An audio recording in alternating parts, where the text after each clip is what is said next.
ಮಂಗಳೂರಿನ ಎನಪಯ್ಯ ಶಿಕ್ಷಣ ಸಂಸ್ಥೆಯಲ್ಲಿ PUC ವಿಭಾಗದಲ್ಲಿ 4 ರ್ಯಾಂಕ್ಗಳು ಬಂದದ್ದು ಅವರನ್ನು ಮಾತಾಡ್ಲಿಕ್ಕೆ ನಾವು ರ್ಯಾಂಕ್ ವಿಜೇತ ವಿದ್ಯಾರ್ಥಿಗಳು ಮಾತಾಡಿ ಬಂದ್ವಿ. ನಮಗೆ ಇಲ್ಲಿ 2 ವಿಶೇಷ ವಿದ್ಯಾರ್ಥಿಗಳು ಕೂಡ ಕಂಡು ಸಿಕ್ಕರು. ಅಂದರೆ ಇವರು ಅವಳಿ ಜವಳಿ ಮತ್ತು ಅತ್ಯುತ್ತಮ ಅಂಕಗಳನ್ನು ಗಳಿಸಿದ್ದಾರೆ. ಈ ಹಿನ್ನೆಲೆಯಲ್ಲಿ ಅವರಿಬ್ಬರೊಂದಿಗೆ ಮಾತಾಡುವ ಮತ್ತು ಅವ್ರ ಪೇರೆಂಟ್ ಇದ್ದಾರೆ, ಅವರನ್ನು ಮಾತಾಡುವ ಪ್ರಯತ್ನ ಮಾಡ್ತಾ ಇದ್ದೇನೆ. ಸರ್, ನಿಮ್ಮವರಿಗಿಂತ ಮಾತಾಡುವ ಮೊದಲು ಇವರ ಬಗ್ಗೆ ನೀವೇನು ಹೇಳಲಿಕ್ಕಿದ್ದೀರಿ?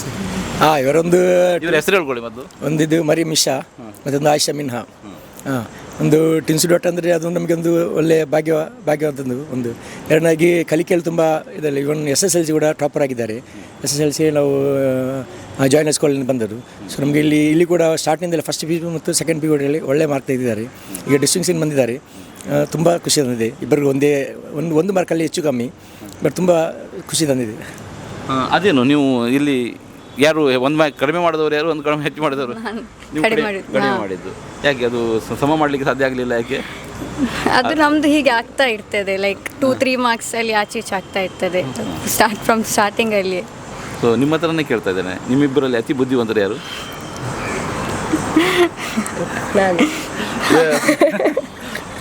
ಅದು ಬೇರೆ ಬೇರೆ ಇದು ಉಂಟು ಅವ್ರದ್ದು ಟ್ಯಾಲೆಂಟ್ಗಳು ಬೇರೆ ಬೇರೆ ಟ್ಯಾಲೆಂಟಲ್ಲಿ ಬೇರೆ ಬೇರೆ. ಸ್ವಲ್ಪ ನಾನು ಕೇಳ್ತಾ ಇರೋದು ನಿಮ್ಮ ಸ್ಟಡಿಗಿಂತ ಹೆಚ್ಚಾಗಿ ನೀವು ಇವರನ್ನು ಹೇಗೆ, ಅಂದರೆ ಇವ್ರ ಗುಣ ಹೇಳುವ ಅಂತ ಹೇಳಿದರೆ, ಇವರ ಹೆಸರೇನು? ಮಿನ್ಹಾರ್ ಅವರ ಗುಣಗಳ ಬಗ್ಗೆ ಹೇಳುವ ಅಂತ ಹೇಳಿದರೆ ಏನು ಹೇಳ್ತೀರಿ? ಹೆಲ್ಪ್ಫುಲ್ ಇರ್ತಾಳೆ, ಸಪೋರ್ಟಿವ್ ಆಗಿ ಇರ್ತಾಳೆ. ಲೈಕ್ ಎಲ್ಲದರಲ್ಲಿ ಒಟ್ಟಿಗೆ ನಾವು ಮಾಡ್ತೇವೆ.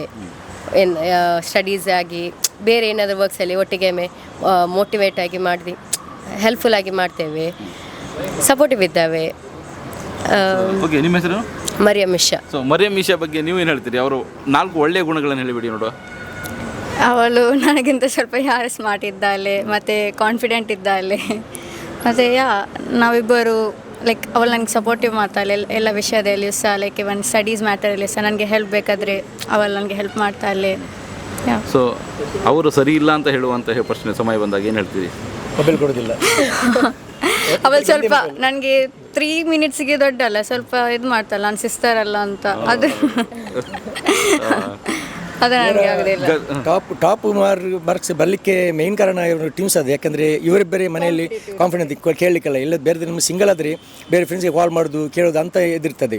ಸೊ ಇವರಿಗೆ ನಮಗೆ ಒಂದೇ ಕ್ಲಾಸಲ್ಲಿ ಇರುವಾಗ ನಮಗೆ ಜಾಸ್ತಿ ಒಂದು ಟೆನ್ಷನ್ ಇಲ್ಲ. ಯಾಕಂದರೆ ಒಬ್ಬರನ್ನು ಕೇಳಿ ಅಂಡರ್ಸ್ಟ್ಯಾಂಡ್ ಮಾಡ್ತಾ ಇದ್ದರು. ಇವರು ರಾತ್ರಿ ಇವನು ಬಿಟ್ಟರೆ ಅವರಿಗೆ ಓದ್ತಾ ಇರ್ತಾರೆ, ಅವರಿಗೆ ಮಾಡ್ತಾರೆ. ನಾವು ಒಬ್ಬರೇ ನೋಡಬೇಕಂತಿಲ್ಲ, ಒಬ್ಬರು ಏನು ಮಾಡ್ತಾರೆ ಬೇರೆದು ಹಾಗೆ ಅಲ್ಲ. ಒಬ್ಬರಾದರೆ ಬೇರೆ ಕ್ಲಾಸಲ್ಲಿ ಆದರೆ ಅವರ ಫ್ರೆಂಡ್ಸ್ ಕೇಳ್ತಾರೆ, ಮತ್ತು ನಾವು ಅಲ್ಲಿ ಕರ್ಕೊಂಡು ಹೋಗಬೇಕು ಅಂತ ನಮಗೆ ಅಷ್ಟು ಕಷ್ಟ ಬರಲಿಲ್ಲ ಟೀಮ್ಸ್. ಆದ್ದರಿಂದ ಅದು ನಮಗೆ ಪ್ಲಸ್ ಪಾಯಿಂಟ್. ಮೊಬೈಲ್ ವಿಷಯದಲ್ಲಿ ಬರೋದಾದರೆ ನೀವು ಅವರಿಗೆ ಇಬ್ಬರಿಗೂ ಒಂದೇ ಮೊಬೈಲ್ ತೆಗೆದುಕೊಟ್ಟಂದ್ರು. ಸೊ ಇದು ಕಲೀಲಿ ಅಂತೇಳಿ ಮತ್ತೆ ಕೊಡ್ಲಿಕ್ಕೆ ನಾನು ಇದು ಮಾಡಲಿಲ್ಲ, ಯಾಕಂದರೆ ಸ್ಟಡೀಸ್ ಮುಗಿಲಿ ಅಂತೇಳಿ.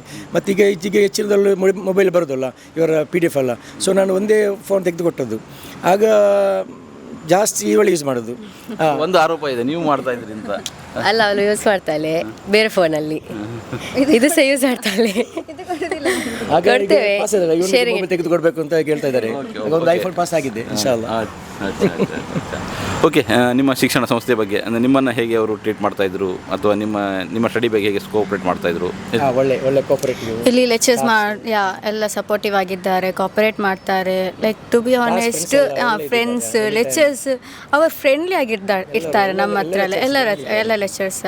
But commerce was so good. ಇಲ್ಲಿದ್ದು ಲೆಕ್ಚರ್ಸ್ ಎಲ್ಲ ಲೈಕ್ ಲೆಕ್ಚರ್ಸ್ ಎಲ್ಲ ಡೈಲಿ ಕಾಲ್ ಮಾಡಿ ಇವರಿಗೆ ಕೇಳ್ತಾ ಇದ್ದಾರೆ ಹೇಗೆ ಉಂಟು, ಹೇಗೆ ಮಾಡಬೇಕು, ಹೇಗೆ ಬರೀಬೇಕು. ಪ್ರೀವಿಯಸ್ ಅವರ ಮಾರ್ಕ್ಸ್ ಎಲ್ಲ ಬೇರೆ ಸ್ಟೂಡೆಂಟ್ ಬಗ್ಗೆ ಹೇಳಿ ಉಂಟಲ್ಲ, ಪ್ರೊವೈಡ್ ಅವರೇ ಮಾಡ್ತಾರೆ. ಎಂತ ನಮಗೆಲ್ಲ ಹಾರ್ಡ್ ವರ್ಕ್, ನಮ್ಮ ಹಾರ್ಡ್ ವರ್ಕ್ಸ್ ಉಂಟು. ಮತ್ತು ಅವರು ಸಹ ತುಂಬ ಸಪೋರ್ಟ್ ಇದ್ದಾರೆ. ರಾತ್ರಿ ಆಗ ಬೆಳಿಗ್ಗೆ ಯಾವ ಕಾಲ್ ಮಾಡಿ ರಿಸೀವ್ ಮಾಡ್ತಾರೆ, ಎಲ್ಲ ಮೆಸೇಜಿಗೆ ರಿಪ್ಲೈ ಮಾಡ್ತಾರೆ, ಎಲ್ಲ ಡೌಟ್ ಕ್ಲಿಯರ್ ಮಾಡ್ತಾರೆ. ಎಲ್ಲ ಲೈಕ್ PDF ಪ್ರಿಂಟ್ಔಟ್ ಎಲ್ಲ ಅವರೇ ಕಲಿಸ್ತಾರೆ. ಕ್ವಶನ್ ಪೇಪರ್ ಎಲ್ಲ ಪ್ರೀವಿಯಸ್ ಅವರೇ ಕಲಿಸಿದ್ರು. ಲೈಕ್ ತುಂಬ ಸಪೋರ್ಟಿವ್ ಆಗಿದ್ದರು. ಓಕೆ, ನೀವು ಮುಂದೆ ಏನಾಗಬೇಕು ಅಂತ ಯೋಚನೆ ಮಾಡ್ತಾ ಇದ್ದೀರಿ? ಸ್ಟಡಿ ಹೇಗೆ ಮುಂದೆ ಈಗ ಇಷ್ಟು ತುಂಬ ಪ್ಲ್ಯಾನ್ ಏನು ಮಾಡಲಿಲ್ಲ. ಲೈಕ್ ಕಾಮರ್ಸ್ ಫೀಲ್ಡಲ್ಲಿ ಕಂಟಿನ್ಯೂ ಮಾಡೋ, ಲೈಕ್ ಅಕೌಂಟೆಂಟ್ ಫೀಲ್ಡಲ್ಲಿ ಪ್ಲ್ಯಾನ್ ಉಂಟು. ಈಗ ನೋಡಬೇಕು ಮತ್ತೆ ಎಂತ ಅದೇ ನಿಮ್ಮ ಇಬ್ಬರು ಸೇಮ್. ಹಾಗಾದರೆ ಮತ್ತೆ ನೀವು ಒಂದೇ ರೂಮ್ನಲ್ಲಿ ಕೂತ್ಕೊಂಡು ಸ್ಟಡಿ ಮಾಡ್ತೀರಿ, ಮತ್ತೆ ಮೊಬೈಲ್ಗೆ ಜಗಳ ಆಗ್ತೀರಾ? ಅಲ್ಲ, ಎರಡು ನಿಮ್ಮಿಬ್ಬರ ಮಧ್ಯದಲ್ಲಿ ನಾವು ಸಿಂಪಲ್ ಕ್ವಶನ್. ನಾವು ಮಕ್ಕಳನ್ನು ನೋಡಿದ್ದೇವೆ, ಮಕ್ಕಳು ಜೊತೆಯಲ್ಲಿರುವಾಗ, ಒಂದೇ ಮನೆಯಲ್ಲಿರುವಾಗ ತೂತು ಮೈಮೈ ಅಂದರೆ ಜಗಳ ಆಡುವ ಅಂದರೆ ಅವ ಸಮಸ್ಯೆಗಳನ್ನು ಸೃಷ್ಟಿಸುವ ಕೆಲಸಗಳು ನಡೀತಾ ಇರ್ತವೆ, ಅಥವಾ ಆರೋಪ ಮಾಡುವ. ನೀವಂತ ಅಂಥ ವಿಷಯದಲ್ಲಿ ನಿಮ್ಮ ವಿಷಯ ಫನ್ನಿಯಾಗಿ ಏನು ಹೇಳಬಹುದು? ಇಲ್ಲ, ಡೈರೆಕ್ಟ್ ನೀವು ಆರೋಪ ಏನು ಹಾಕುದಿಲ್ಲ, ಆದರೆ ಜಗಳ ಆಗ್ತದೆ. ಯಾವ ಹಂತದವರೆಗೆ ಜಗಳ ಇರ್ತದೆ? ಡ್ರೆಸ್ ಹಾಗೆ ಎಲ್ಲ ಅಷ್ಟೇ ಚಿಕ್ಕ ಚಿಕ್ಕ ವಿಷಯದಲ್ಲಿ ಜಗಳ ಆಗ್ತದೆ. So ಅದನ್ನ ದೊಡ್ಡ ಸರಿ ಮಾಡೋದು ಹೇಗೆ ಇದನ್ನು? ಸರಿ ಮಾಡಿ ನನಗೆ ತುಂಬ ಕಷ್ಟ ಆಗಿದೆ. ಯಾಕೆಂದರೆ ಇವರಿಗೆ ಸದ್ಯಕ್ಕೆ 18 ಇಯರ್ಸ್ ಆದರೂ ನನಗೆ ಕೆಲವೊಮ್ಮೆ ಇವರು ಜಗಳ ಆಡೋ ನೋಡೋ ಉಂಟಲ್ಲ, 1-2 ವರ್ಷದ ಮಕ್ಕಳಿಗೆ ಅಷ್ಟಾಗುತ್ತೆ ಅಂಥದ್ದು. ಯಾಕಂದರೆ ಒಂದು ಡ್ರೆಸ್ ಕೊಟ್ಟರೆ ಅದು ಅವರಿಗೆ ತೆಗಿಬೇಕು, ಅಂದರೆ ಅವರ ಸೆಲೆಕ್ಷನ್ ಇದೆ. ನಾನು ಕೊಟ್ಟರೆ ಯಾವುದು ಇದಾಗೋದಿಲ್ಲ ಅವರಿಗೆ. ಹೌದದು. ಇವನು ಬೆಡ್ರೂಮ್ ಹಾಗೆ ಸಪ್ರೇಟ್ 2 ಬೆಡ್, 2 ಕೋಟ್, 2 ಎಲ್ಲ ಸಪ್ರೇಟ್ ಒಂದೊಂದು ಯೂಸ್ ಮಾಡೋದಿಲ್ಲ. ಇವನು ಒಂದು ಪೆನ್ ಇದಿಲ್ಲ ಬೀಡ್ಸಿ ಅದು ಕೂಡ ಒಬ್ಬರು ಯೂಸ್ ಮಾಡೋದಿಲ್ಲ, ಸಪ್ರೇಟ್ ಆಗಬೇಕು. ಅಂಥದ್ದು ನನಗೆ ತುಂಬ ಟೆನ್ಷನ್ ಆಗ್ತದೆ. ಇವರನ್ನು ಕರ್ಕೊಂಡೋಗಿ ಸಪ್ರೇಟ್ ಮತ್ತೆ ನಾನು ಫ್ರೀಡಮ್ ಕೊಟ್ಟಿದ್ದೇನೆ ಬೇಕಾದ ತೆಗಲಿಂದ. ಟ್ವಿನ್ಸ್ ಮಕ್ಕಳಂತ ನೋಡುವಾಗ ಇಬ್ಬರಿಗೂ ಒಂದೇ ಥರದ ಡ್ರೆಸ್ ಟೋಟಲಿ ಡಿಫ್ರೆಂಟ್ ಡ್ರೆಸ್ ಒಂದೇ.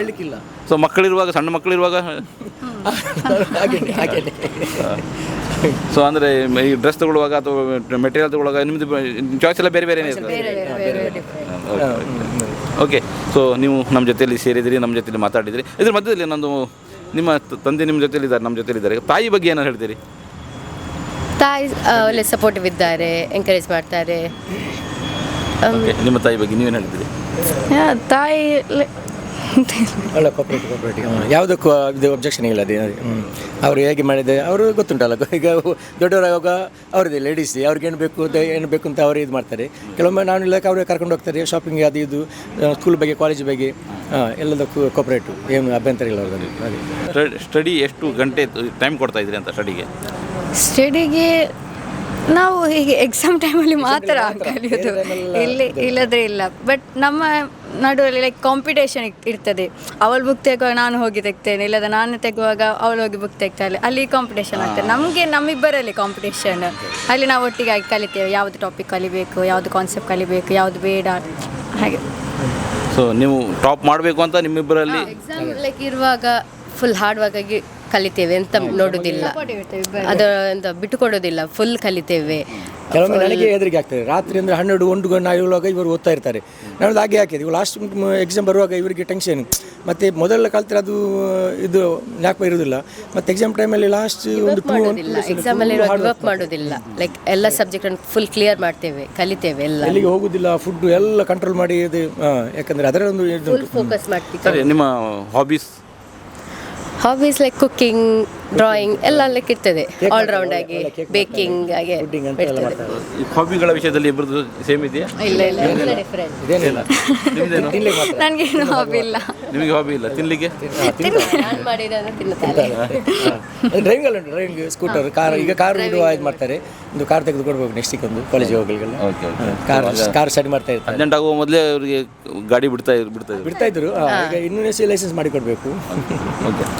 Okay, thank you. ಸೊ ನಮ್ಮ ಜೊತೆಯಲ್ಲಿ ಸೇರಿದ್ರಿ, ನಿಮ್ಮ ವಿಷಯವನ್ನು ಹಂಚಿಕೊಂಡ್ರಿ. ಧನ್ಯವಾದ ನಿಮಗೆ.